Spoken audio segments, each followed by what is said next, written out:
भारताचे एक सार्वभौम समाजवादी धर्मनिरपेक्ष लोकशाही गणराज्य घडवण्याचा व त्याच्या सर्व नागरिकास सामाजिक आर्थिक व राजनैतिक न्याय विचार अभिव्यक्ती विश्वास श्रद्धा व उपासना यांचे स्वातंत्र्य दर्जाची व संधीची समानता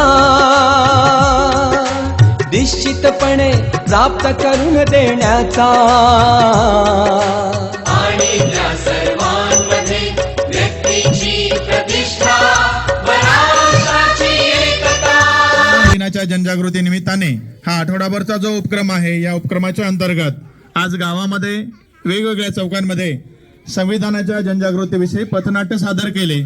आपणा सगळ्यांना माहिती आहे, या भारतामध्ये एवढं मोठं सगळ्यात मोठं लोकशाही लोकतंत्र हे फक्त संविधानामुळे शक्य आहे. नाहीतर आपला भारत देश प्रचंड मोठा आहे, लोकसंख्येने मोठा आहे. एवढ्या देशाला एक संघपणे बांधून ठेवला आहे ते फक्त संविधानामुळे. आणि अशा संविधानाचं महत्व आपल्यापर्यंत पोहोचलं पाहिजे. आजही लोकांपर्यंत ते पोहोचलेलं नाही.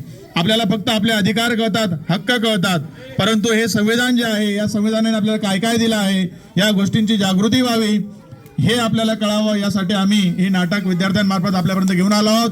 आपण सगळ्यांनी ते नाटक विद्यार्थ्यांचं ऐकून घेतलं, त्याबद्दल शाळेच्या वतीने तुम्हा सगळ्यांचं मी धन्यवाद मानतो. यानंतर या ठिकाणी भारताच्या संविधानाची जी उद्देशिका आहे, कोणी त्याला प्रास्ताविका म्हणतं, त्या प्रास्ताविकेचं या ठिकाणी विद्यार्थी वाचन करतील, म्हणतील. आपण देखील त्यांच्या मागे म्हणायचं आहे.